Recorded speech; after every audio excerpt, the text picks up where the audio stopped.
2022년 3월 22일 주일 예배를 주님께 올려드리도록 하겠습니다. 다 같이 묵도하심으로 예배를 시작하겠습니다. 다 같이 묵도하시겠습니다. 하나님은 영이시니 예배하는 자가 영과 진리로 예배할지니라. 사랑과 은혜가 많으신 하나님 아버지 감사합니다. 사랑하는 보금자리 교회 형제자매들 모여서 함께 주를 예배하고자 합니다. 주님 이 시간 이 예배 자리 가운데 좌정하셔서 우리 예배를 받아주시고 하늘 문을 여시사 하늘의 놀라운 은혜를 우리 각 사람의 심령 가운데에 충만하게 부어 주시옵소서. 주님 이제 예배를 시작하는 시간입니다. 마치는 시간까지 함께하여 주시기 원하오며 예수 그리스도 이름 받들어 기도 올려드립니다. 아멘. 찬송가 1장 찬송드리겠습니다. 찬송가 1장입니다.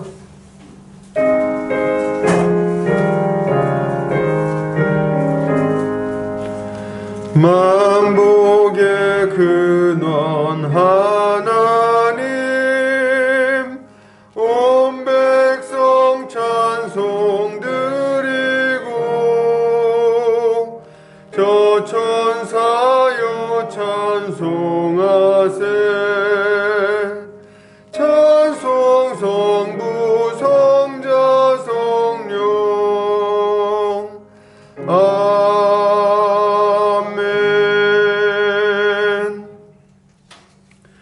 같이 사도신경으로 우리 신앙을 고백하겠습니다. 성경 맨 앞 페이지를 펼치시면 사도신경이 있습니다.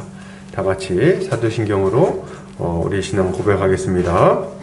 전능하사 천지를 만드신 하나님 아버지를 내가 믿사오며 그 외아들 우리 주 예수 그리스도를 믿사오니 이는 성령으로 잉태하사 동정녀 마리아에게 나시고 본디오 빌라도에게 고난을 받으사 십자가에 못 박혀 죽으시고 장사한 지 사흘 만에 죽은 자 가운데서 다시 살아나시며 하늘에 오르사 전능하신 하나님 우편에 앉아 계시다가 저리로서 산자와 죽은 자를 심판하러 오시리라.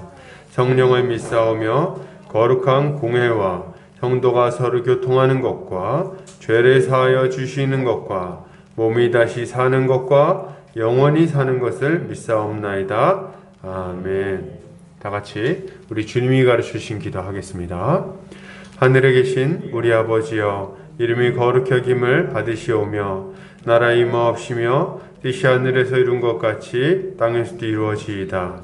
오늘날 우리에게 일용할 양식을 주옵시고 우리가 우리에게 죄 지은 자를 사하여 준 것 같이 우리 죄를 사하여 주옵시고 우리를 시험에 들게 하지 마옵시고 다만 악에서 구하옵소서.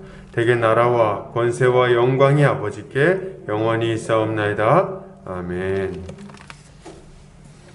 이 시간 우리 한 주간의 삶을 돌아보면서 우리 주님께 회개하는 시간을 갖도록 하겠습니다.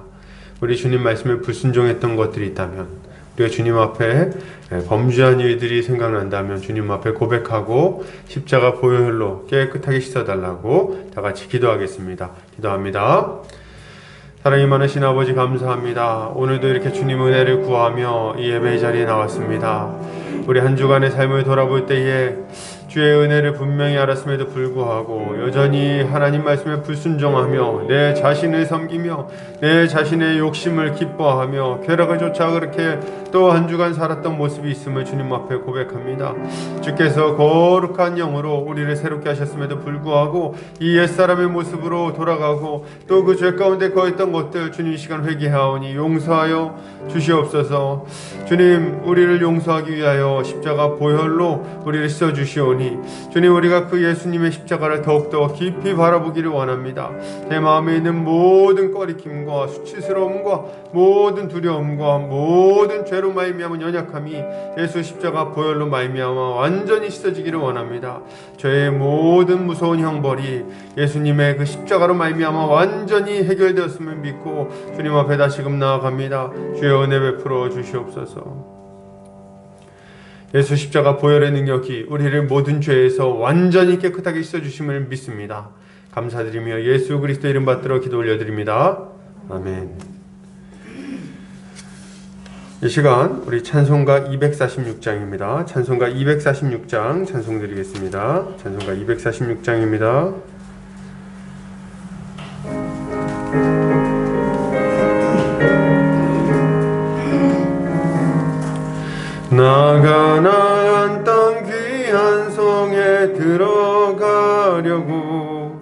내 무거운 짐 벗어버렸네.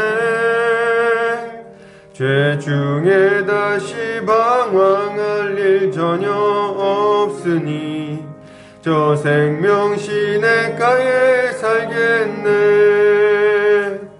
길이 살겠네. 나 길이 살겠네. 저 생명 시냇가에 살겠네.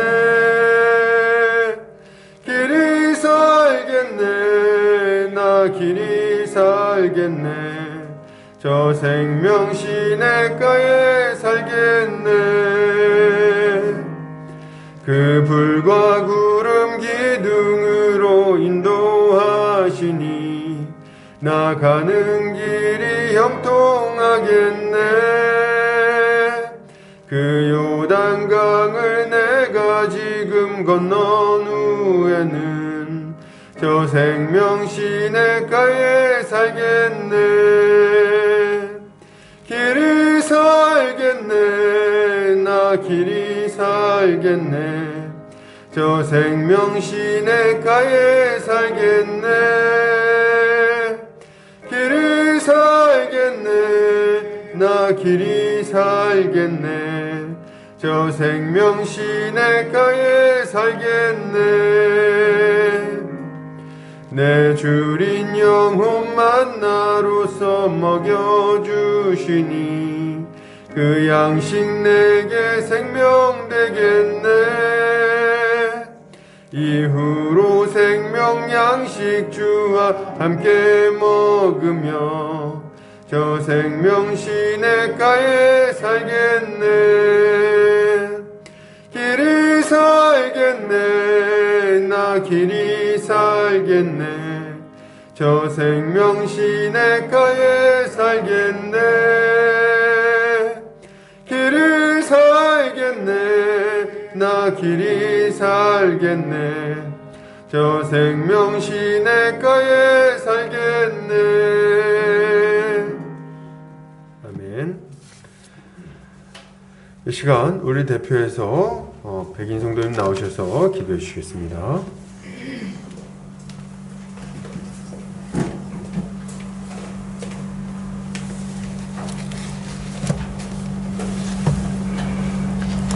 천지 만물을 창조하시고 다스리시며 섭리하시는 지극히 높으신 하나님께서 낮고 낮은 이 땅에 완전한 인간의 몸으로 내려오셔서 죄와 허물로 죽었던 우리를 불쌍히 여기사 구원하시고 형벌 대속적 죽음을 통해서 영원한 생명과 자유와 참된 안식을 주신 하나님 아버지의 크고 높고 깊으신 사랑과 한량없는 은혜에 감사드리며 영광과 존귀와 찬양을 올려드립니다. 우리의 도움은 천지를 지으신 여호와의 이름에 있음을 고백하며 연약하고 부족한 이 모습 이대로 긍휼을 베푸시는 주님께 나아싸우니 우리의 예배를 기뻐 받아 주시옵소서. 지나간 한 주간의 삶이 각자의 삶의 분주함과 산재되어 있는 과중한 무게감에 지쳐서 혹시 주님으로 인한 기쁨과 즐거움을 잃어버리지 않았는지 돌아봅니다. 삶에서 맞닥뜨리는 여러 가지 문제들과 상황 속에서 흔들리지 않게 하시고 하나님의 말씀을 더욱 의지하고 신뢰함으로 모든 일을 믿음으로 대처하며 우리의 인생을 전적으로 주님께 의탁하는 믿음의 사람들이 다 되게 하여 주시옵소서. 인생의 나침반이 되시는 하나님의 말씀을 따라 철저하게 순종하며 천지를 지으신 참 도움이 되시는 하나님을 향하여 쉬지 말고 기도하게 하시고 어떤 상황에서도 범사에 감사하는 성도 되길 원합니다. 그리하여 자신을 살리고 가정을 살리며 교회를 살리는 생동감이 넘치는 성도들 다 되게 하여 주시옵소서. 영혼과 마음과 육체 연약함으로 고통 중에서 힘겨운 시간을 보내고 있는 성도들과 가족들도 있습니다. 생명을 주신 분도 하나님이시고 그 생명을 끝까지 붙드시고 책임지시는 분도 하나님이심을 굳게 믿습니다. 주님의 크신 능력을 의지하며 도우심을 구할 때마다 응답하여 주셔서 치료와 치유의 역사가 일어나 급속도로 회복되게 하여 주시옵소서. 하나님의 계획하신 가운데 보금자리 교회를 이곳에 세우시고 영적 지도자로 안정현 담임 목사님을 세우셔서 은혜로 지금까지 이끌어오신 하나님께 감사를 드립니다. 목사님께 성령으로 더욱 충만케 하셔서 그 복음의 말씀을 정확하고 분명하며 풍성하게 전하고 가르치심을 통하여서 성도들이 말씀의 꼴을 부지런히 먹고 소화시킴으로 인하여 영적 성장과 부흥이 일어나게 하여 주옵소서. 협력 목회하시는 안정호 목사님께도 은혜의 말씀으로 충만케 하시고 새롭게 추진하는 사역 위에도 도우신 하나님의 손길을 경험케 하시며 구령사업을 위해 힘쓰고 애써서 많은 열매를 맺을 수 있도록 인도하여 주시옵소서. 자라나는 다음 세대들을 위하여 기도합니다. 주의 손으로 지키시고 보호하여 주셔서 세상의 잘못된 문화와 가치관에 물들지 않게 하시고 진리의 말씀으로 굳게 세워주셔서 하나님께서 펼쳐주실 미래를 향하여 건강하고 힘차게 전진하는 하나님의 사람들 다 되게 하여 주옵소서. 지금 안정호 목사님을 통하여 하나님 말씀을 선포하는 시간입니다. 우리의 굳은 마음을 기억하여 주사 부드럽고 사모하는 마음으로 말씀을 받고 아멘으로 하다받게 하시며 삶의 현장에서 말씀을 적용함으로 인하여서 좋은 열매 많이 맺게 하여 주시옵소서. 성령께서 친히 주장하시는 은혜롭고 복된 시간 되기를 원하오며 모든 말씀을 길이요 진리요 생명 되시는 예수 그리스도 이름으로 기도드립니다. 아멘.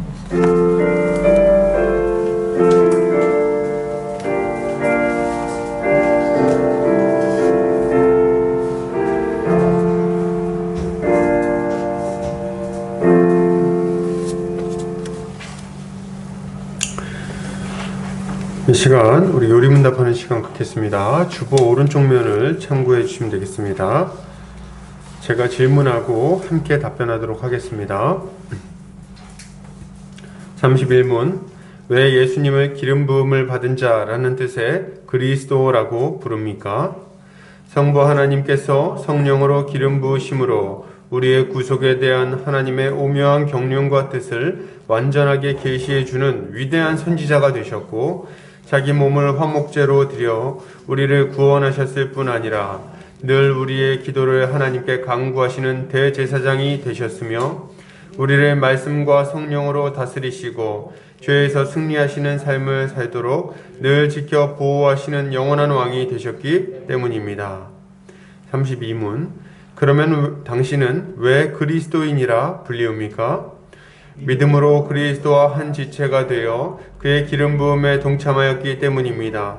내가 기름 부음을 받음으로써 주의 이름을 시인하고 나의 몸을 산 제사로 드리며 선한 양심을 가지고 죄와 마귀에 대항하여 싸우며 장차 그리스도와 함께 영원히 만물을 다스리게 되는 것입니다.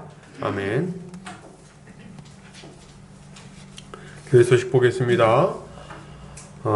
보금자리 교회 오신 성도님들 환영합니다. 주님 안에서 함께 자라가기를 소망합니다. 점심 식사 이후에 에베소서 GBS가 진행됩니다. 은혜가 충만한 시간이 되도록 기도를 부탁드립니다. 오늘은 요한일서 GBS가 진행되겠네요. 말씀선교센터와 한책의 사람들, 말씀운동연합과 누룩운동, 숙명의 대식한 모임 가운데 많은 열매가 맺혀지도록 기도를 부탁드립니다. 오늘 함께 나눌 말씀은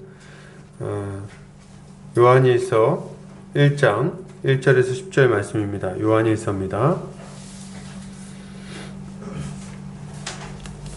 제 성경으로는 신약성경 390페이지에 있습니다. 제가 봉독해 올리겠습니다. 태초부터 있는 생명의 말씀에 관하여는 우리가 들은 바요 눈으로 본 바요 자세히 보고 우리의 손으로 만진 바라.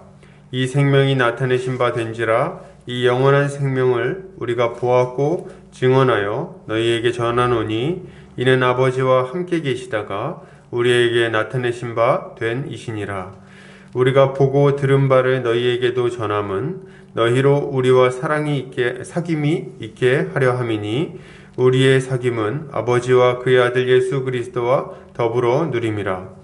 우리가 이것을 쓰면 우리의 기쁨이 충만하게 하려 함이라. 우리가 그에게서 듣고 너희에게 전하는 소식은 이것이니 곧 하나님은 빛이시라 그에게는 어둠이 조금도 없으시다는 것이니라.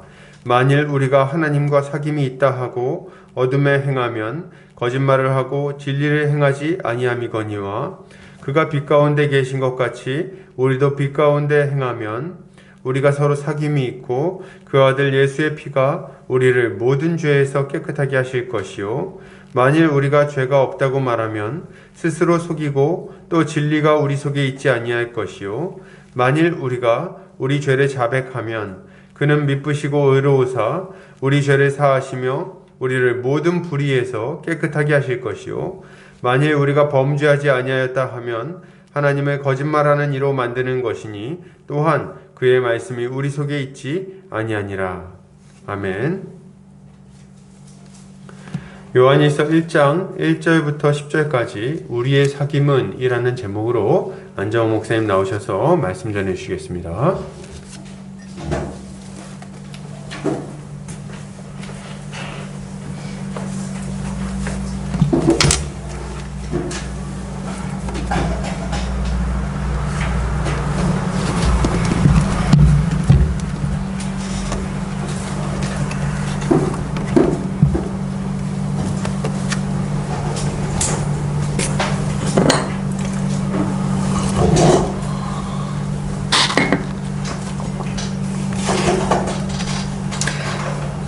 여러분, 시간이 참 빠르게 가는 것 같습니다.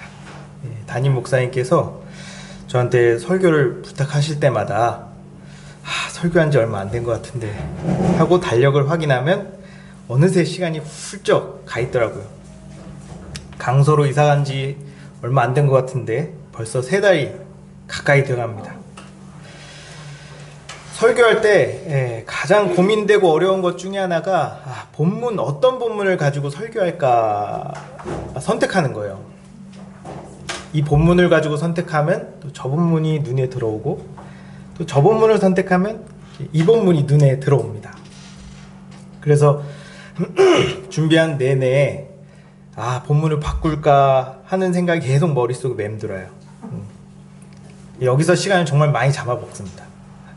그래서 올해부터는 요한서신이면 요한서신, 야고보서면 야고보서, 히브리서면 히브리서 딱 하나 정하면 다 끝날 때까지 쭉 그냥 설교하기로 이제 결정했습니다.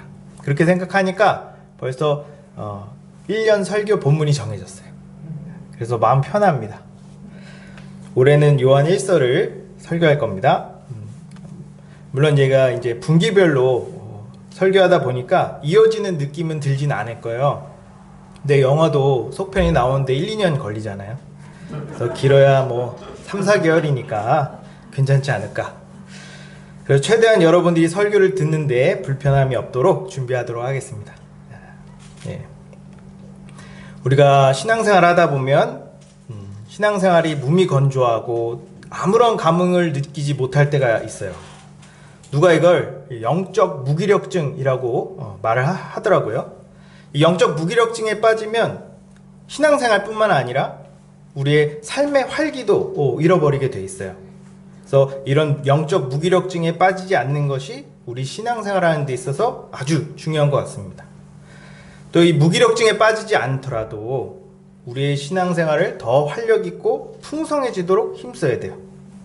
저도 20대 때 이 영적 무기력증에 빠져서 몇 년 막 밋밋하고 재미없게 신앙생활을 했었습니다. 여기서 이제 벗어나기 위해서 선교도 다니고 교육도 받고 또 봉사도 했던 기억이 있습니다.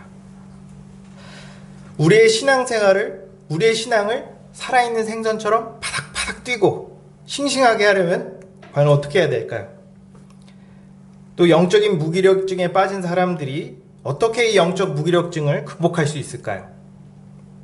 저는 이 본문이 우리의 영의 활력을 일으키고 우리의 감정을 북돋으며 우리에게 소망을 주는 메시지를 담고 있다고 믿습니다. 이 말씀을 통해서 여러분의 마음이 뜨거워지고 미래를 소망하며 기쁨이 충만해지기를 주님의 이름으로 축복합니다. 자, 1장 1절 한번 볼까요? 태초부터 있는 생명의 말씀에 관하여는 우리가 들은 바요, 눈으로 본 바요, 자세히 보고 우리 손으로 만짐바라. 요한은 태초부터 있는 생명의 말씀을 눈으로 봤고 손으로 만졌다고 말합니다. 이게 무슨 말인지 이해되시나요? 딱 들어도 무슨 말인지 잘 모르겠어요. 저는 바울을 좋아합니다. 왜냐면 바울은 논리적인 사람이기 때문에 논리적으로 글을 써요. 바울의 글을 읽으면 딱 정리되고 딱 이해되는 느낌이 드는데, 반대로 요한의 글은 저에게 너무 어렵습니다. 요한은 상징적이고 추상적이며 막 직관적인 이야기를 많이 해요. 요한계시록 보십시오.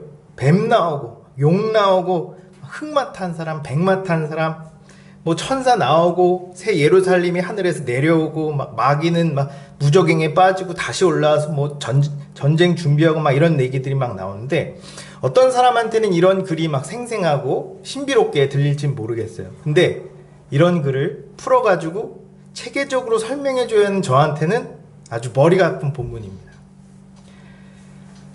요한은 말을 논리적으로 하는 게 아니라 마치 그림 그리듯이 말을 하니까 이 정확한 요점을 찾기가 어렵더라고요.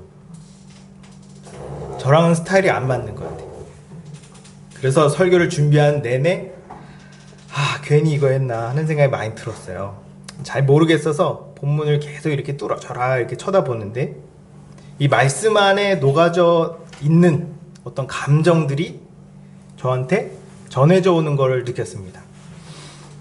그때 저는 이 본문은 머리로 보는 본문이 아니구나 라는 생각이 들었어요. 그렇다고 제가 막 이성의 끈을 놓고 봤다는 소리는 아닙니다. 감정이입을 다른 본문보다 더 많이 했다는 거예요. 아무튼 저는 이런 생각을 했어요. 나를 요한이라고 생각하자. 여러분도 저처럼 나 자신을 요한이라고 생각해 보십시오.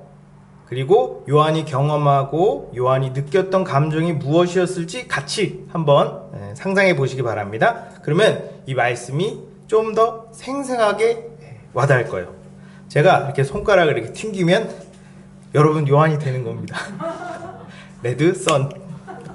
자, 이제 여러분은 요한입니다. 요한의 관점에서 얘기를 쭉 해볼게요. 요한이 예수님을 처음 본 건 갈릴리 바닷가였어요. 요한은 아버지 세베대와 형 야고보, 그 외에 몇몇 어부들과 같이 그물을 접고 있었습니다. 근데 예수님이 요한에게 나가와서 이렇게 말씀하셨죠. 나를 따라와. 나를 따라와라. 내가 너를 사람 낚는 어부가 되게 하리라. 아마 다른 사람이었으면 웃기고 있네, 너 다단계지, 이런 식으로 코웃음을 쳤겠지만, 이분의 부르심은 마치 사람이 아닌 것 같은 이 마음을 찔러 쪼개는 소리였어요. 요한은 이 사람에 대해 아무것도 몰랐지만 도저히 거부할 수 없는 무언가가 있다는 걸 느꼈습니다. 근데 이게 요한만 그런 게 아니라 이미 안드레와 베드로는 이미 홀랑 넘어갔고 자기 형 야고보도 눈빛을 보니까 넘어갔어. 요한도 정신을 차렸을 땐 이미 아버지와 그물을 버려두고 예수님을 따라가고 있었습니다. 신기한 건 이러지 않으면 안 될 것 같다는 생각이 들었어요. 요한에겐 가족도 중요하고 먹고 사는 것도 중요한데 이분을 따라가는 게 훨씬 더 중요하게 느껴졌습니다. 처음 볼 때부터 알았지만 예수님은 확실히 정상이 아니었어요. 요한은 그분을 따라 가나 혼인잔치를 갔습니다. 잔치가 한창인데 포도주가 딱 떨어진 거예요. 신랑과 또 그의 아버지가 엄청 당황했습니다. 이때 예수님의 어머니 마리아가 예수님한테 포도주가 다 떨어졌다고 얘기를 했어요. 웃기죠? 그걸 왜 예수님한테 얘기해? 예수님이 신랑도 아니고 그리고 책임자도 아닌데, 그래서 예수님도 어머니 저랑 무슨 상관이 있습니까? 내 때가 아닙니다. 어머니는 대뜸 하인에게 뭐가 됐든 이분이 시키는 대로 하세요 라고 얘기했죠. 그렇게 보면 마리아 어머니도 정상은 아닌 것 같아요. 예수님은 하는 수 없이 하인들에게 항아리에 물을 가득 채우고 그 물을 책임자에게 갖다 주시오 라고 말했어요. 요한은 그 상황이 너무 웃겼어요.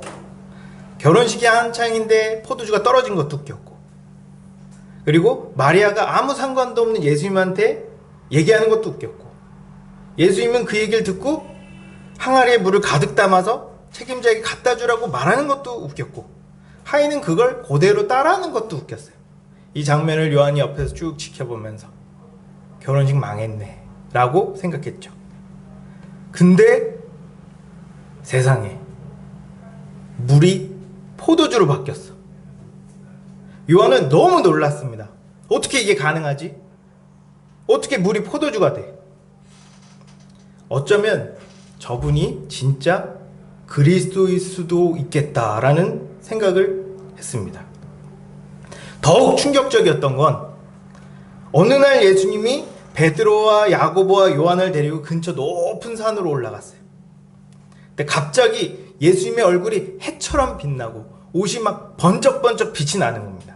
너무 눈이 부셔서 막 쳐다도 못 볼 정도로 눈이 부셨는데, 그 옆에 모세와 엘리야가 나타나 그분과 대화를 하는 거예요. 베드로는 너무 충격을 먹어서 헛소리를 합니다. 주님, 여기 있는 게 너무 좋으니까 여기에 그냥 눌러앉고 삽시다. 그때 하늘에서 이런 소리가 들렸어요. 이는 내 사랑하는 아들이요 내 기뻐하는 자라. 너희는 그의 말을 들어라. 요한과 베드로와 야고보는 그 소리를 듣고 너무 무서워서 땅에 엎드려서 막 벌벌 떨었습니다. 그러자 예수님이 요한의 어깨를 툭툭 두들기면서 이렇게 얘기했어요. 일어나, 다 갔어. 고개를 딱 드니까 정말 예수님밖에 없더라고요. 그때 깨달았어요. 이분은 하나님이다. 요한은 이 모든 게 꿈만 같았습니다. 성경에 적힌 그 하나님, 빛을 만들고 하늘과 땅을 가르며 계절과 날과 해를 정하신 그분이 지금 바로 눈앞에 계신 거예요. 무서운 홍수로 인류를 심판하고 홍해를 둘로 가르며 밤에는 불기둥으로 낮에는 구름기둥으로 자기 민족을 인도하신 전지전능하신 하나님이 지금 내 앞에서 나와 함께 식사를 하고 있는 겁니다. 여러분, 이게 어떤 느낌인지 상상해 가세요?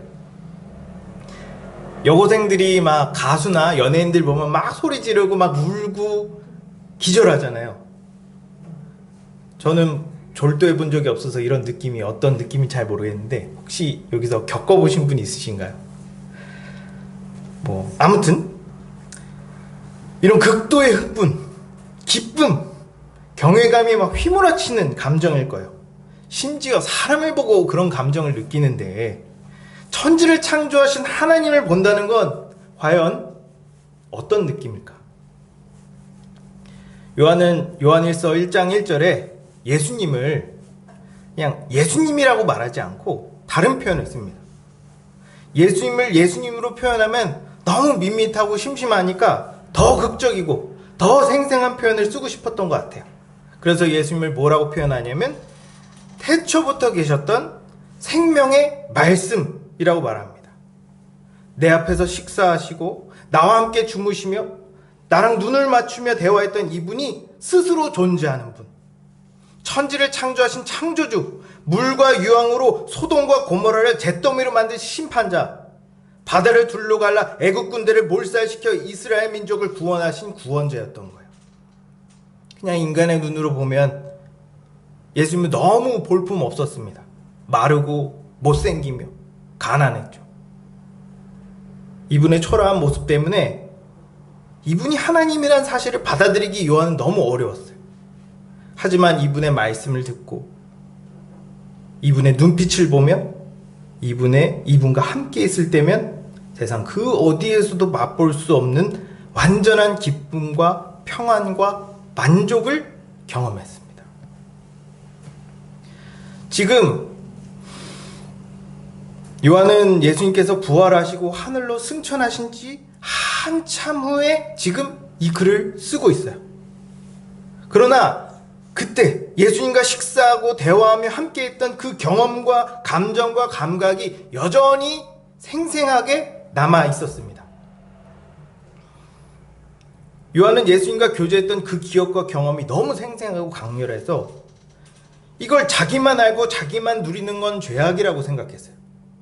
그래서 요한은 이 기쁨과 평안과 만족을 함께 누리고 경험하도록 요한서신을 썼습니다. 우리가 이런 얘기를 들으면 아니 요한이 그때 경험한 걸 우리가 어떻게 경험합니까? 요한은 실제로 예수님과 함께 있었잖아요. 근데 우리는 뭐 예수님 본 적도 없고 뭐 만난 적도 없고 대화를 섞어본 적도 없는데 그럼 우리가 어떻게 느끼고 어떻게 경험합니까? 라고 생각이 들지 모르겠어요. 우린 그렇게 생각할 수 있죠? 근데 요한은 우리와 생각이 달랐습니다. 요한은 자기가 경험한 걸 우리도 똑같이 누릴 수 있다고, 똑같이 경험할 수 있다고 믿었어요. 왜냐면 예수님은 여전히 지금도 우리와 함께 계시기 때문이에요. 요한복음 16장에 보면 예수님께서 제자들에게 난 이제 곧 하나님께로 가신다. 나는 곧 하나님께 간다. 라고 말씀했습니다. 제자들은 예수님께서 떠난다고 하니까 근심이 많아졌어요. 그렇죠. 예수님께서 가시면 제자들은 어떻게 낙동강 오리알 되는 거잖아요. 근데 여기서 예수님께서 놀라운 얘기를 합니다. 내가 떠나는 게 너에게 훨씬 좋을 거야. 보통 이런 변명은 거짓말인 경우가 많아요. 영화나 막 드라마 같은 데 보면 변심한 남자가 애인과 헤어질 때 사랑하니까 헤어지는 거야. 뭐 이런 거짓말을 하죠. 근데 이분은 하나님이시잖아. 본성상 거짓말을 할 수 없는 분입니다. 분명 진심일 텐데 이해가 안 가는 거죠. 누가 봐도 예수님이 곁에 있는 게 좋잖아. 이런 이해 못하는 상황을 보고 예수님께서 자신이 떠나는 게 왜 좋은지 그 이유를 설명해 줍니다. 만약 내가 떠나지 않으면 너희를 도와주고 은혜를 주시는 성령이 오실 수 없다. 그러나 내가 가면 내가 보혜사 성령을 너에게 보내주겠다. 요한은 그때까지만 해도 성령이 뭔지 몰랐고 성령이 오는 게 왜 예수님과 함께 있는 것보다 더 좋은지 몰랐어요. 당연히 모르죠. 지금이 얼마나 좋은데, 얼마나 좋습니까? 하나님이 지금 자기와 함께 계셔. 이것보다 더 좋은 게 이 세상에 뭐가 있겠어요? 그러나 나중에 요한이 성령을 받고 나니까 이게 비로소 무슨 뜻인지 알게 됩니다.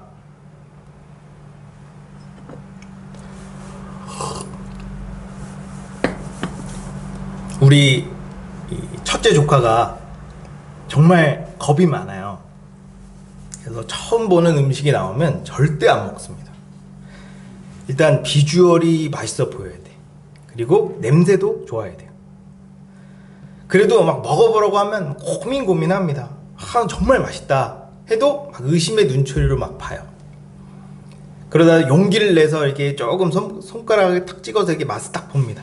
근데 맛있어. 그러면 그때부터 막 그릇에 덜어서 막 맛있게 먹죠. 맛을 본 사람만 그 맛을 압니다.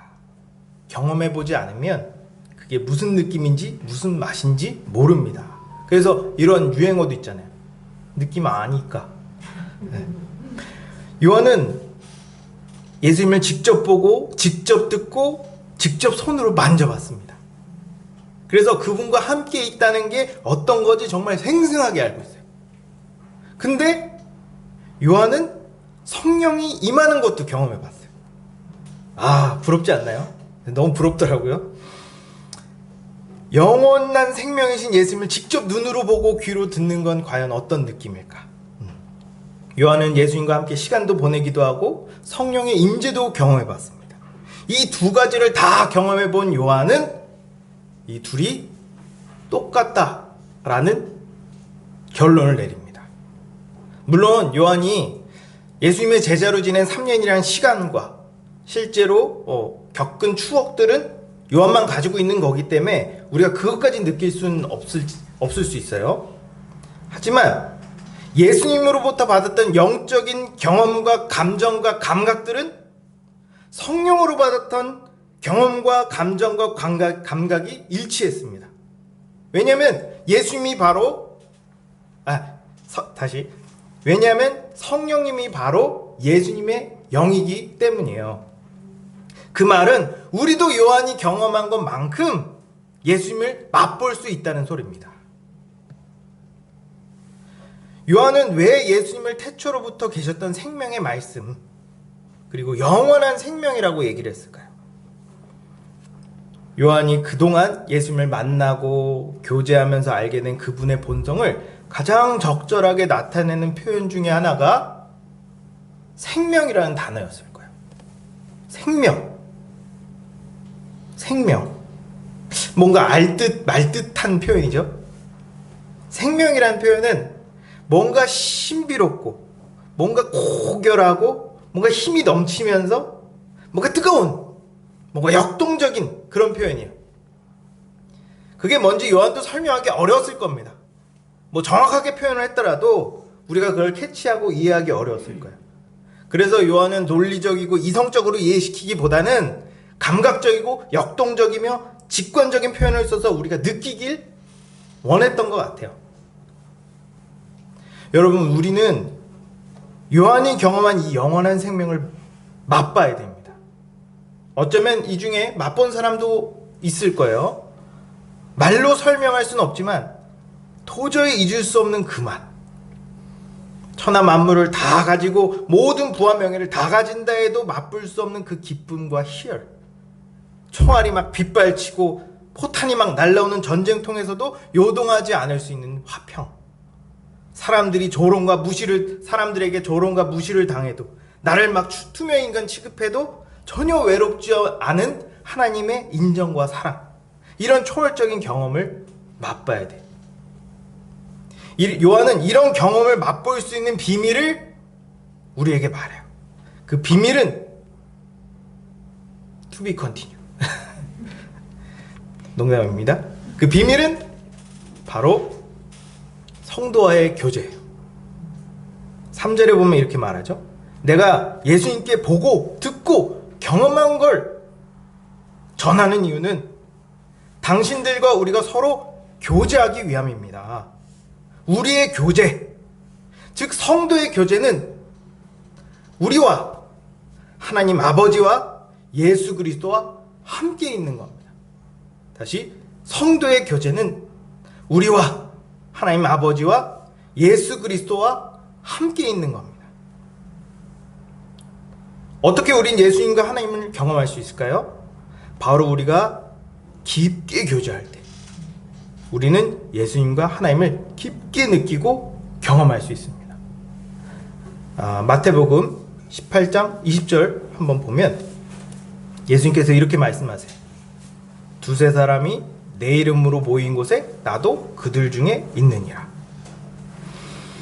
비록 예수님은 하늘로 올라가셨지만 요한은 예수님의 빈자리를 하나도 느끼지 못했습니다. 왜냐하면 사방이 예수님으로 보였거든요.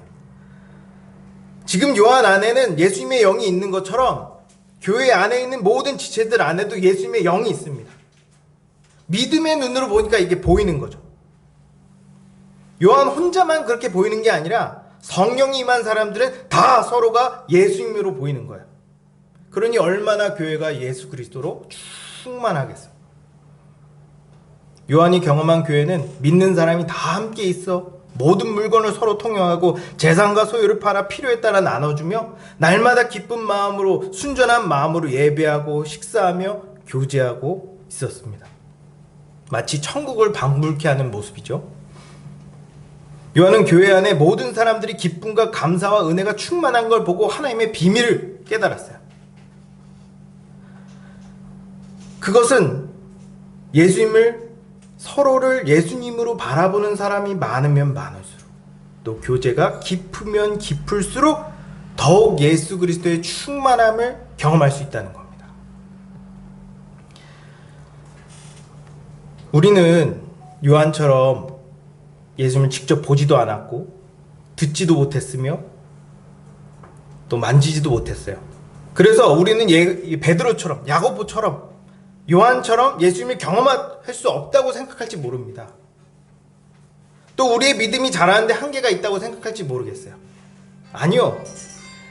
지금도 우린 예수님을 생생하게 보고 듣고 만질 수 있습니다.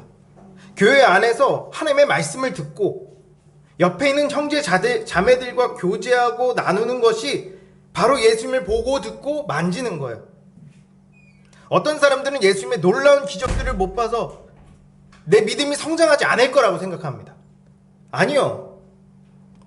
예수님께서 보여주신 오병이어의 기적, 나사로를 살리신 기적, 무리를 걷는 기적보다 더 큰 기적을 우린 이미 봤어요. 그건 죄로 인해 영원한 지옥에 떨어질 우리가, 나와 우리 형제들이 구원받아 이렇게 서로 깊게 교제하고 사귈 수 있다는 겁니다. 이게 진짜 기적이에요.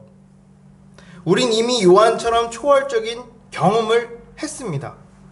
그러나 이 기적 같은 경험을 아직 눈으로, 귀로, 손으로 인식하지 못했을 뿐이에요.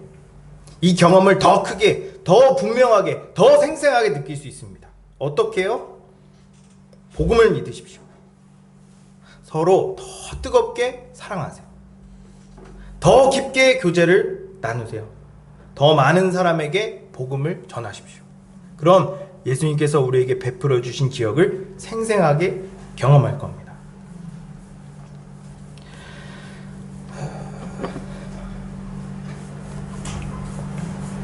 요한은 자기가 예수님을 경험한 것처럼 다른 사람들도 동일하게 예수님을 경험하려면 모든 성도들이 함께 교제해야 한다 말했어요.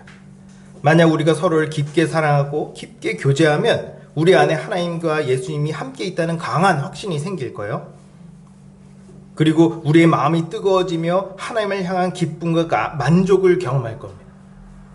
그러나 우리가 요한이 경험한 것처럼 성도의 깊은 교제를 누리고 충만한 기쁨을 맛보려면 반드시 어떤 조건을 충족해야 돼요. 5절을 볼까요? 우리가 그에게서 듣고 너에게 전한 소식은 이것이니 곧 하나님은 빛이시라. 그에게는 어둠이 조금도 없으시다는 것이니라. 요한은 하나님이 빛이시기 때문에 하나님에게는 어둠이 전혀 없다고 말해요. 어둠이 전혀 없다는 소리는 이런 의미를 담고 있습니다. 하나님은 어둠과 함께 있을 수 없다. 하나님은 빛이시기 때문에 어둠과 공존할 수 없습니다. 그럼 여기서 말하는 빛과 어둠은 뭐죠? 저 잘 몰라요. 빛과 어둠은 비유이기 때문에 구체적으로 뭘 얘기하는지 정확하진 않지만 어느 정도 예상할 수는 있어요. 빛은 거룩을 의미하고 어둠은 죄를 의미할 거예요. 근데 다른 의미도 가지고 있어요. 6절을 보면 어둠에 행하면 거짓말을 하고 진리를 행하지 않는다 말하고 7절에는 빛 가운데 행하면 우리가 사귐이 있다. 근데 6절에 어둠에 행하면 말이 좀 이상하지 않나요? 어둠을 행하면 이게 더 자연스러운데 굳이 어둠에 행하면 이런 번역을 했더라고요. 그래서 다른 번역들을 보니까 어둠에 행하면을 어둠 속에서 살아간다면 이라고 표현하고 빛 가운데 행하면 이걸 빛 속에서 살아간다면 이라고 번역을 합니다. 그래서 여기서 죄의 빛과 어둠은 거룩과 죄를 의미하기도 하지만 동시에 우리가 소속된 어떤 영역을 가리키는 거예요. 빛에 소속되어 있으면 빛 속으로 살아가는 거고 어둠에 소속되어 있으면 어둠 속에서 살아가는 거죠. 그래서 우리가 빛에 소속되어 있으면 우린 하나님과 함께 있는 거고 요한이 경험한 초월적인 경험을 할 수 있습니다. 그러나 만약 우리가 어둠에 소속되어 있으면 우린 죽었다 깨어나도 요한이 경험한 그 초월적인 경험을 영원히 맛볼 수 없을 거예요. 그래서 무엇보다 먼저 우리는 빛에 소속돼야 됩니다. 빛에 소속되지 않으면 우린 아무것도 할 수가 없어요. 어느 날 아침이었어요. 예수님은 성전에서 복음을 가르치고 있었습니다. 근데 저쪽 구석에서 뭔가 시끄러운 소리가 나는 거예요. 바리새인들과 서기관들이 어떤 여자의 머리채를 잡고 끌고 오고 있는 겁니다. 예수님 앞으로 끌고 왔어요. 그리고 바리새인들이 얘기를 했죠. 이 여자는 간음하다가 현장에서 잡힌 여자입니다. 모세의 법대로라면 돌로 쳐 죽여야 되는데 당신은 어떻게 생각합니까? 돌로 쳐 죽일까요? 말까요? 요한이 봤을 때 바리새인이 예수님을 공경에 처하게 하기 위해서 꾸민 짓인 것 같았어요. 그때 예수님은 바닥에 무슨 글을 쓰면서 이런 얘기를 하셨습니다. 너희 중에 죄 없는 자가 먼저 돌로 치라. 그리고 다시 바닥에 글을 쓰셨죠. 뭐라고 썼는지는 잘 모르겠지만 바리새인과 서기관들은 예수님의 말과 글을 보더니 슬금슬금 도망치듯이 자리를 다 피했습니다. 예수님은 여자에게 너를 정죄하던 자들이 다 어디 갔냐? 아무도 없습니다. 나도 너를 정죄하지 않을 테니 다시는 죄를 짓지 말라 말씀하시고 여자를 돌려보내죠. 그리고 사람들 향해 이렇게 얘기를 했어요. 요한복음 8장 12절을 읽어볼까요? 나는 세상의 빛이니 나를 따르는 자는 어둠에 다니지 아니하고 생명의 빛을 얻으리라. 하나님은 빛이시기 때문에 우리가 어둠에 머물러 있으면 절대로 하나님께로 갈 수가 없습니다. 우리가 하나님께로 나아갈 수 있는 유일한 길은 예수님을 따라가는 거예요. 즉 복음을 믿는 겁니다. 7절에 보면 이렇게 말해요. 그가 빛 가운데 계신 것 같이 우리도 빛 가운데 행하면 우리가 서로 사귐이 있고 그의 아들 예수의 피가 우리를 모든 죄에서 깨끗하게 하실 것이요. 우리가 복음을 믿어 예수님 안에 있으면 우리는 생명의 빛을 얻고 성도의 교제를 할 수 있으며 우리의 모든 죄가 사함받을 수 있습니다. 어떤 사람은 자기가 실제로 어두운 행동을 하고 어두운 생각을 가지고 있기 때문에 자기가 어둠에 소속됐다고 생각해요. 그렇죠? 어두운 생각을 하고 어두운 행동을 하면 실제로 어둠에 소속되어 있을 가능성이 매우 큽니다. 하지만 내 생각과 내 행동만 보고 내 소속이 어딘지를 판단해야 된다면 우리 중에 아무도 빛 가운데 있을 사람은 없어요. 마음속에 어두운 면이 없는 사람이 누가 있습니까? 저도 그렇고 우리 담임 목사님도 그렇고 말을 안 해서 그렇지 어두운 면이 참 많습니다. 우리 지연 형제님께서 저를 너무 좋게 보셔서 제가 티끌 하나 없는 사람처럼 봐요. 그래서 제가 막 메이커 신발을 신으면 아니 목사님도 이런 거 신으세요? 제가 막 영화나 드라마 얘기를 하면 아니 목사님도 그런 거 보십니까? 저 다 봅니다. 제가 지연 형제의 환상을 깨트리는 것 같아서 너무 미안하지만 이 자리를 빌어 고백을 하자면 저도 죄를 짓습니다. 많이 놀랐죠? 놀라게 해드려서 죄송합니다. 여러분 제가 실제로 죄된 생각을 하고 실제로 죄된 행동을 했다고 제가 어둠에 있는 걸까요? 아니요. 전 빛 가운데 있습니다. 저뿐만 아니라 여러분들도 빛 가운데 있어요. 왜죠? 하나님께서 우리를 창세전부터 예정하시고 선택하셨기 때문이에요. 예수님께서 우리가 져야 할 죄의 대가를 대신 지셨기 때문이고 하나님께서 우리에게 복음을 들을 수 있는 기회를 주셨기 때문이며 우리가 복음을 믿을 수 있는 믿음을 주셨기 때문이고 예수님의 보혈로 우리의 죄를 완전히 씻어주셨기 때문이며 성령님께서 우리를 예수님으로 옷 입혀주셨기 때문이고 하나님께서 우리를 자녀 삼아 주셨기 때문입니다. 내 생각, 내 행동이 내가 빛에 있는지 어둠에 있는지를 결정하지 않아요. 오직 하나님의 은혜, 이 하나님의 은혜가 우리의 소속을 결정합니다. 우리가 정말 하나님의 은혜를 입었다면 우리의 생각과 행동과 상관없이 우리는 빛 가운데 있는 거예요. 요한은 본인이 좋아서 예수님 따라갔습니까? 예수님이 부르시니까 따라갔지. 여러분도 요한처럼 부르심을 받았습니다. 이 부르심에 대해서 의심하지 마세요. 여러분이 빛 가운데 있다는 사실을 잊지 마십시오. 그래야 우리가 빛 가운데서 행할 수 있고 그래야 우리가 서로 사귈 수 있으며 그래야 우리가 하나님을 경험할 수 있습니다. 우리가 빛 가운데 있으면 즉 복음을 믿으면 우리의 생각과 행동은 무조건 바뀝니다. 이건 그냥 기정사실이에요. 다만 사람에 따라 그 정도가 약간 다를 뿐이죠. 우리가 밤에 자다가 화장실이 가고 싶어서 화장실 불 탁 켜면 막 눈이 막 부셔가지고 막 오래 적응하는데 시간이 걸리잖아요. 이런 것처럼 우리가 어둠에 오래 있었기 때문에 우리 안에 빛이 드러나는데 시간이 좀 걸리는 겁니다. 내 행동을 살피기 전에 먼저 내가 어디에 소속되어 있는가, 빛에 소속되어 있는가, 어둠에 소속되어 있는가를 살피십시오. 여러분 지금 어디 있어요?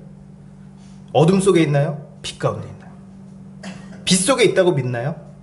그럼 여러분은 요한이 말한 초월적이고 기적적인 경험을 맛보고 누릴 수 있는 조건을 완벽하게 갖췄습니다. 이제 남은 건 뭐죠? 빛으로 사는 거예요. 빛으로 사는 건 뭐죠? 서로 깊게 교제하는 거예요. 서로 그러니 깊게 교제하십시오. 여러분 안에는 예수님이 계세요. 옆 사람을 내 눈에 보이는 대로 보지 말고 그 안에 중심을 보십시오. 그러면 예수님을 눈으로 보고 귀로 듣고 손으로 만진다는 게 어떤 건지 알게 될 겁니다. 물론 이게 하루아침에 되진 않을 거예요. 비록 우리의 교제가 예수님을 직접 보고 듣고 만진 요한처럼 즉각적으로 경험할 수 있는 성격은 아니지만 분명한 건 우리 안에 예수님이 계시다는 겁니다. 오래된 영화인데 사랑과 영혼이라는 영화가 있습니다. 이 영화를 아신다는 건 나이가 어느 정도 된다는 거죠. 무슨 내용이냐면 남자 주인공이 누군가에 의해 살해를 당해. 남자 주인공은 죽었지만 그 영혼이 남아가지고 어떤 여자 흑인 무당에게 빙의가 됩니다. 여차저차해서 결국 이제 사랑하는 아내를 구하는 내용인데요. 처음에 그 아내는 이 겉모습 때문에 남편을 못 알아봐요. 그러나 결국 그 남편을 알아보고 서로 사랑을 확인하죠. 우리도 지금 눈에 보이는 모습 때문에 그 안에 예수님이 잘 안 보일 수 있습니다. 그러나 예수님은 교회를 통해 그리고 설교를 통해 그리고 우리의 교제를 통해 끊임없이 말씀하세요. 요한이 예수님을 생명의 말씀이라 부르는 이유는 우리가 말씀을 들으면 들을수록 우리 영의 생명이 공급되기 때문이에요. 그래서 우리 눈이 밝아지고 우리 귀가 트이며 손에 감각이 생깁니다. 교회 안에서 말씀을 꾸준히 듣고 서로를 깊게 교제하십시오. 그러면 여러분의 눈이 밝아지고 귀가 트이며 손에 감각이 돌아와 우리 안에 계신 예수님을 느낄 수 있을 거예요. 저도 아직은 제 눈과 귀와 손에 영적인 감각이 좀 덜 돌아와가지고 선명하게 예수님을 아직 못 느끼고 못 봅니다. 하지만 믿어요. 점점 돌아오고 있다. 우리가 서로 사랑하고 서로를 살피며 교제하면 언젠가 우리는 여러분 각 사람 안에 계신 예수님을 뚜렷하고 선명하게 볼 수 있을 겁니다. 어느 누가 살면서 이런 경험을 할까요? 어둠 속에 있는 사람은 절대로 영원히 경험하지 못할 걸 우린 경험할 수 있습니다. 저는 확신해요. 우리 인생에서 경험할 수 있는 최고의 경험이 될 것이다. 여기에 우리 인생을 걸 만한 가치가 있다. 근데 이 경험은 나 혼자 잘한다고 경험할 수 있는 게 아니에요. 우리 모두가 한 마음 한 뜻이 되어서 해야 경험할 수 있는 겁니다. 아버지 하나님과 예수님을 더불어 누리는 경험을 소망하고 기대하세요. 그러면 서로 교제하는데 그리고 서로 교제하는데 힘쓰기 바랍니다. 그러면 성경이 약속하는 그리스도의 충만한 것을 경험할 겁니다. 요한은 예수님이 직접 경험했을 뿐만 아니라 성령의 임재도 경험했어요. 예수님을 육체로 경험하는 것과 영으로 경험하는 것이 완벽하게 똑같다고 말할 수는 없지만 그 안에 누릴 수 있는 기쁨과 평안과 만족은 똑같았어요. 요한은 이 기쁨과 평안과 만족을 잊을 수 없었죠. 그래서 모든 사람들이 이 기쁨을 충만하게 누리길 원했습니다. 그래서 이 기쁨을 충만하게 누릴 수 있는 비법을 전수해줘요. 그 비법이 뭐죠? 성도와의 교제다. 모든 성도들은 예수님 안에서 한 몸입니다. 그래서 예수님은 성도들 안에 있고 성도들은 예수님 안에 있죠. 그래서 모든 성도들이 서로 뜨겁게 사랑하고 뜨겁게 교제하면 할수록 우린 예수님을 충만하게 경험하고 맛볼 수 있는 거예요. 근데 아무나 교제할 수 있는 게 아니죠. 빛이 아니라 어둠에 있으면 절대로 하나님을 경험할 수 없어요. 오직 빛 가운데 있을 때 성도와 교제가 가능합니다. 어떻게 빛 가운데 있을 수 있을까요? 생명의 말씀을 듣고 그 생명의 빛이 내 안에 비춰지면 우린 빛 가운데 있는 겁니다. 다시 말하면 복음을 믿는 거예요. 비록 내 생각과 행동이 어둠 속에 있는 것 같아 보일지라도 내가 정말 복음을 믿는다면 내 생각과 행동과 상관없이 우리는 빛 가운데 있는 겁니다. 이 믿음이 있다면 우리는 그때부터 본격적으로 성도와의 교제를 할 수 있고 예수님을 풍성하게 경험할 수 있어요. 지금까지 이렇게 얘기했는데 안타깝게도 정말 슬프게도 교회 안에는 빛 가운데 있는 게 아니라 어둠 가운데 있는 사람들도 있을 거예요. 그래서 교회 안에서 성도들의 교제를 회방하고 죄를 퍼뜨릴 겁니다. 저는 우리 교회 안에는 어둠 가운데 있는 사람이 없다고 생각하는데 이런 어둠 가운데 있는 사람들이 교회에 많으면 성도의 교제가 힘들어지고 교회 전체가 영적 무기력증에 빠질 거예요. 근데 문제는 이 어둠에 있는 사람이 자기가 빛 가운데 있다고 굳게 확신한다는 겁니다. 게다가 실제로 빛 안에 있는 사람이지만 영적 침체가 심해지면 이 사람은 어둠에 있는 사람이랑 별반 구별이 안 돼요. 그리고 어둠 속에 있는 사람이랑 빛 속에 있는 사람이랑 구분이 안 됩니다. 그래서 요한은 우리의 상태를 점검하라고 강하게 경고해요. 만약 내 말과 행동과 생각이 어둡고 부정적이며 악하다면 애초부터 나는 빛 가운데 있지 않는 것이 빛 속에 있는 게 아니라 어둠 속에 있는 것일 수도 있습니다. 그럼 절대 안 되잖아요. 그렇기 때문에 요한은 우리에게 어둠을 점검하라는 법을 알려줍니다. 어둠 속에 있는 사람은 어떤 사람일까요? 8절을 볼까요? 만일 우리가 죄가 없다고 말하면 스스로 속이고 또 진리가 우리 속에 있지 아니할 것이요. 어둠 안에 있는 자는 자기의 죄를 시인하지 않습니다. 이건 너무 명백해요. 이런 사람은 진리를 인정하지 않고 분명히 죄를 지었는데 그런 적 없다. 난 결백하다. 라고 말합니다. 하나님이 다 보고 계신데 뻔뻔하게 거짓말을 해요. 이런 사람은 분명하게 말하지만 구원받은 게 아닙니다. 아무리 교회 안에 있어도 아무리 성경적으로 아는 게 많다고 해도 아무리 선한 행동을 해도 자기가 죄인이라는 인식도 없고 죄를 시인하지 않는다면 그 사람은 여전히 죄의 노예요, 사탄의 아들입니다. 물론 교회 다니는 사람이라면 다 자신을 죄인이라고 고백할 거예요. 거짓말쟁이는 얼마든지 빈말로 나는 죄인입니다 라고 말할 수 있어요. 하지만 말하는 태도나 뉘앙스, 하는 행동을 보면 전혀 자기를 죄인이라고 생각하지 않죠. 제가 영상에서도 얘기를 했지만 저희 모교의 담임 목사가 불법을 저질렀어요. 공금을 횡령하고 돈 많이 주는 성도에게만 신방하며 개척교회 가서 축사 몇 마리 했다고 수백만 원 받아내고 자기 설교를 다른 사람한테 쓰게 하고 부교육자들에게 막 갑질하고 막 그랬는데 자기는 죄 없다. 그냥 관례를 따랐을 뿐이다. 라고 핑계를 댑니다. 그래서 정직 1년 받았어요. 꼴랑. 근데 그것도 억울하다고 세상 법정에 고소하겠다는 얘기를 제가 들었습니다. 제가 영상을 준비를 하면서 그 사람의 최근 설교를 한번 찾아봤어요. 설교 내용이 하나님은 우리가 죄를 지어도 다 용서하신다. 에베소서 43장 18절에 너희는 이전 일을 기억하지도 말며 옛날 일을 생각하지도 말라고 말했다. 그러니 남의 허물 들추지 말고 뒤에서 험담하지 말아라 라고 설교했습니다. 물론 이런 설교를 할 수 있겠죠. 근데 자기 죄를 인정하지 않는 사람이 할 수 있는 말은 아닙니다. 이렇게 자기 죄를 인정하지 않고 어둠이 가득한 사람이 교회 목사까지 할 수 있는 세상이에요. 그런 세상 속에 우리가 살고 있습니다. 제가 봤을 때 이 사람은 자기가 구원을 받았다고 확신하는 것 같아요. 근데 저는 이 사람이 구원 못 받았다고 확신합니다. 누구 확신이 맞는지는 예수님 오시면 알게 되겠죠? 제가 말하고 싶은 건 어느 누구도 자기 구원을 단정할 수 없다는 겁니다. 바울도 자기 자신의 구원을 확신은 했지만 단정하지 않았어요. 늘 항상 두렵고 떨리는 마음으로 자신을 돌아보며 자신의 구원을 이뤄갔습니다. 저도 그렇고 여러분들도 언제 어디서 우리 안에 어둠이 그 실체를 드러낼지 몰라요. 어둠의 근본이 제거되지 않는 이상 언젠가 어둠은 드러날 겁니다. 아직 드러나지 않은 걸지도 몰라요. 그래서 우리는 우리 안에 어둠이, 죄가 완전히 소멸됐는지 끊임없이 점검해야 돼요.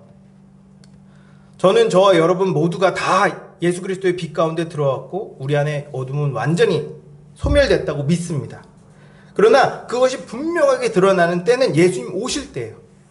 예수님이 오시기까지 우리 안에 있는 어둠의 잔재들, 이 잔재들이 우리 일상 곳곳에서 나타날 겁니다. 이런 어두운 면을 우리가 발견하면 우린 깜짝 놀라야 돼. 여전히 내가 어둠 속에 있을 수 있다라는 그런 가능성을 열어두고 다시 하나부터 10까지 말씀의 빛을 비춰봐야 됩니다. 그 첫 번째 단계를 요한은 우리의 죄를 인정하고 자백하는 거라고 말해요. 비록 내가 구원을 받아 빛 가운데 있을지라도 우리 삶에 어두운 생각과 행동들이 습관처럼 나올 수 있습니다. 이럴 때 난 구원 받았으니까 뭐 이 정도 죄는 이 정도 잘못은 괜찮겠지 라고 생각하면 안 돼요. 아무리 작은 죄라고 할지라도 아무리 티끌 같은 어둠일지라도 그걸 가볍게 여기지 마십시오. 그리고 주께 죄를 고백하세요. 절대 그냥 넘기지 마십시오. 로마 카톨릭에서는 죄를 지으면 고행을 해가지고 스스로 죄값을 치르는 행동들을 했었어요. 막 따귀를 때린다든가 무릎으로 유리 조각이 있는 계단을 오른다든가 채찍으로 자기 등을 치는 이런 행동들을 했었습니다. 이래야 막 용서받는 느낌이 막 받았나 봐요. 근데 우린 그러지 않아도 돼요. 예수님께서 우리의 모든 죄값을 다 치르셨기 때문에 우린 우리의 죄를 인정하고 자백하기만 하면 됩니다. 상한 심령을 가지고 주께 나아가면 주께서 우리에게 빛을 비춰주실 거예요. 우린 우리 안에 있는 그림자 같은 것들이 보일 때마다 말씀의 빛으로 일광욕을 해줘야 돼요. 나의 연약함을 인정하고 예수님께 도움을 구해야 됩니다. 그러면 주님께서 생명의 빛으로 여러분의 어둠의 세균들을 싹 다 말려 죽일 거예요. 죄가 크든 작든 상관없습니다. 오랜 죄도 상관없어요. 어떤 사람은 자기가 너무 많은 죄를 짓고 회개를 안 한 지 너무 오래돼서 자기는 늦었다고 말해요. 왜 그걸 본인이 정합니까? 늦은 때는 없습니다.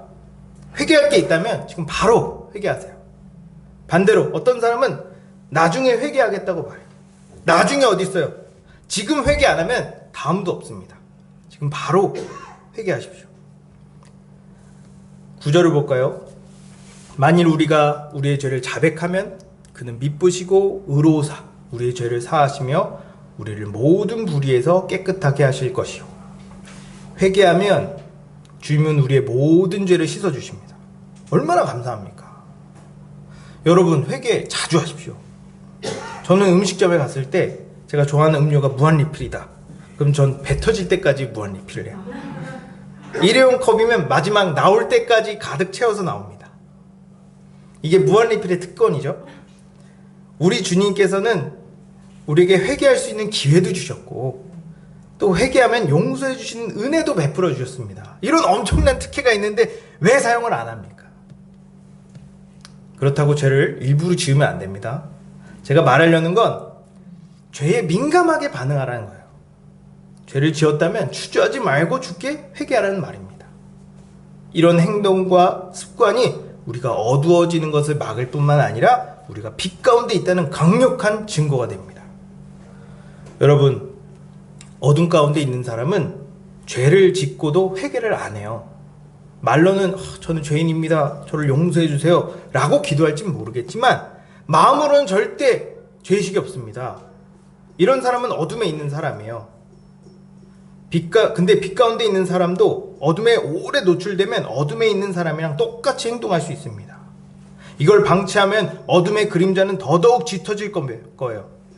그렇게 되면 하나님의 말씀도 들리지 않고 성도와의 교제도 무뎌져서 결국 영적 침체, 영적 무기력증에 빠지는 겁니다.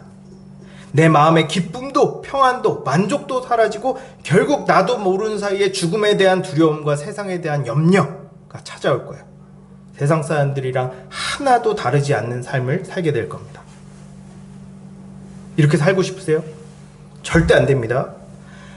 우리가 어떻게 받게 된 구원이고 어떻게 받게 된 자유인데 이걸 이렇게 간단히, 이걸 이렇게 쉽게 잃어버릴 수는 없어요. 작은 누룩이 온덩이에 퍼집니다. 아주 작은 죄라도 가볍게 여기지 마십시오. 거짓말했습니까? 회개하십시오. 누구를 미워했어요? 회개하십시오. 마음에 불만이 있으세요? 회개하십시오. 시간을 낭비했습니까?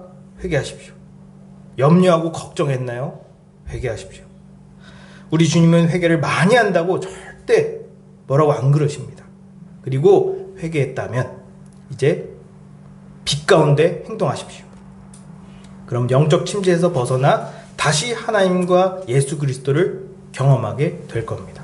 말씀을 마무리하겠습니다. 여러분, 우리의 심장을 뛰게 할 만큼 두근대고 생생하며 충만한 경험을 하기 원하세요? 예수 그리스도를 충만하게 맛보길 원하십니까? 태초부터 계신 생명의 말씀을 믿으세요. 그리고 서로 뜨겁게 사랑하고 깊게 교제하십시오. 그러나 그 전에 여러분의 구원을 확인하기 바랍니다. 만약에 여러분이 세상 속, 즉 어둠 속에 있으면 절대로 그런 경험을 할 수 없습니다. 내가 복음을 제대로 알고 제대로 믿는지 분명히 하십시오.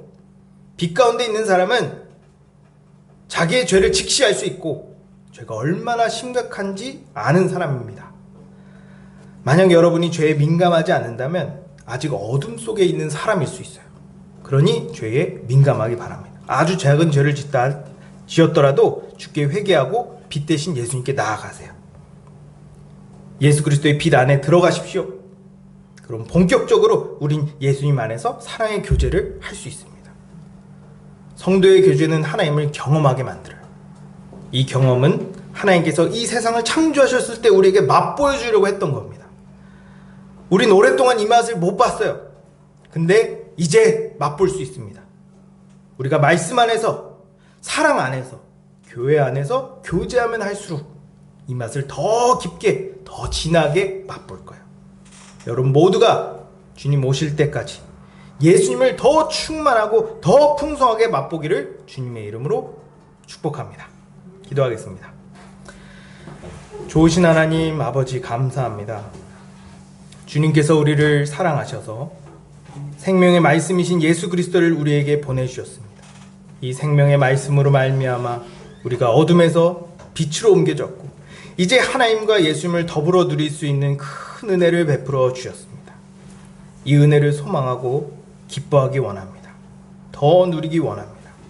주여 우리에게 빛을 비추사 우리의 어둠을 다 몰아내어 주시고 빛 가운데 행하게 하여 주시옵소서. 아주 작은 어둠, 사소한 죄라고 하더라도 민감하게 반응하게 하여 주시고 죄를 지었다면 주저하지 않고 회개하게 하여 주시옵소서. 우리가 말씀 안에서 서로 뜨겁게 사랑하고 교제하며 우리 보금자리 교회가 하나님과 예수님을 풍성히 경험하게 하여 주시옵소서. 보금자리 교회 안에 생명의 말씀과 성도의 교제가 풍성하여 어둠에 있는 사람들이 그 빛을 보고 그 맛을 보아 더 많은 사람들이 하나님과 예수님을 더불어 누릴 수 있도록 은혜를 베풀어 주시옵소서. 주님 오실 그날까지 주님을 풍성히 맛보게 하실 것을 믿사오며 우리 주 예수 그리스도 이름으로 기도합니다. 아멘.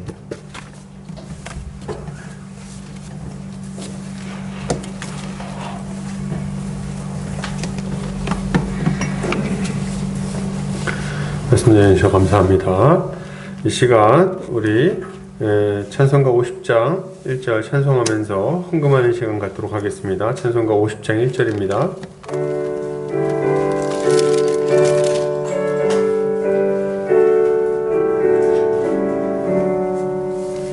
내게 있는 모든 것을 아낌없이 드리네. 사랑하고 의지하며 주만 따라 살리라. 주께 드리네. 주께 드리네. 사랑하는 구주 앞에 모두 드리네. 아멘. 기도합니다.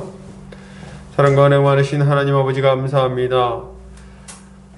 오늘도 이렇게 주님 앞에 함께 예배하고 함께 또 이렇게 예물 드릴 수 있게 해주신 것 감사합니다. 주님, 우리가 이 시간 우리의 마음과 우리의 물질과 우리의 인생을 주님께 올려드리오니 주님 받으시고 주님 마음껏 사용하셔서 주의 몸된 교회가 힘있게 세워질 수 있도록 도와주시옵소서. 우리 사랑하는 성도들 한평생 살아갈 때에 돈 때문에 울고 웃고 하지 아니하게 하시고 돈 때문에 믿음을 버리는 일 없도록 주께서 믿음 지켜 주시옵소서. 도리어 돈이 많으나 적으나 자족할 줄 알게 하여 주시고 하나님께 감사하며 넉넉히 이웃들을 돕는 자들 다 되게 하여 주시기를 원합니다. 주님, 사랑하는 성도들 믿음을 위해서 기도합니다. 주께서 성도들 믿음을 견고하게 해주시기 원합니다. 주님이 코로나 시국에 믿음이 약해지고 또 불평불만이 많아지며 주님을 떠나는 자들이 많아집니다. 주님 아버지, 이러할 때에 우리 사랑하는 성도들 믿음이 견고해져서 도리어 더욱더 정말 연단된 신앙으로 견고한 믿음으로 세워질 수 있도록 도와주시옵소서. 주님, 우리 사랑하는 성도들 가족 가운데에 주님 아직 믿지 않는 자들이 있다면 주께서 불쌍히 여겨주시고 십자가 복음을 믿어 그들도 영생에 이르는 역사가 있을 수 있도록 주께서 은혜 베풀어 주시옵소서. 또한 아버지, 몸이 연약하여 또 주님 건강이 안 좋아서 고통당하고 있는 우리 성도들이 있습니다. 우리 성도들과 그 가정 가운데에 몸이 연약한 자들 불쌍히 여겨주시고 그들의 모든 연약함을 주께서 친히 치유하여 주시옵소서. 또한 아버지, 여러 가지 기도의 제목들로 주님 앞에 나아가고 있습니다.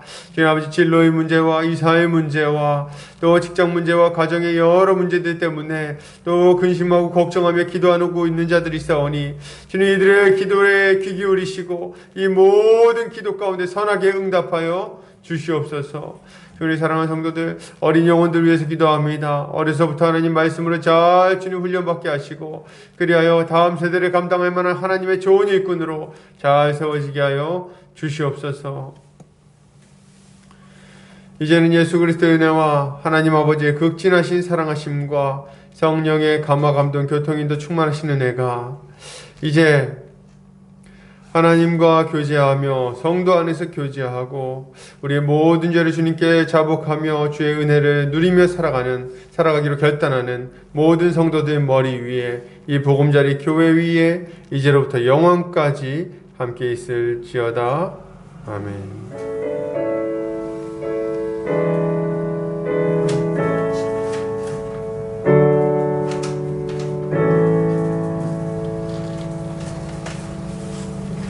예배를 마쳤습니다.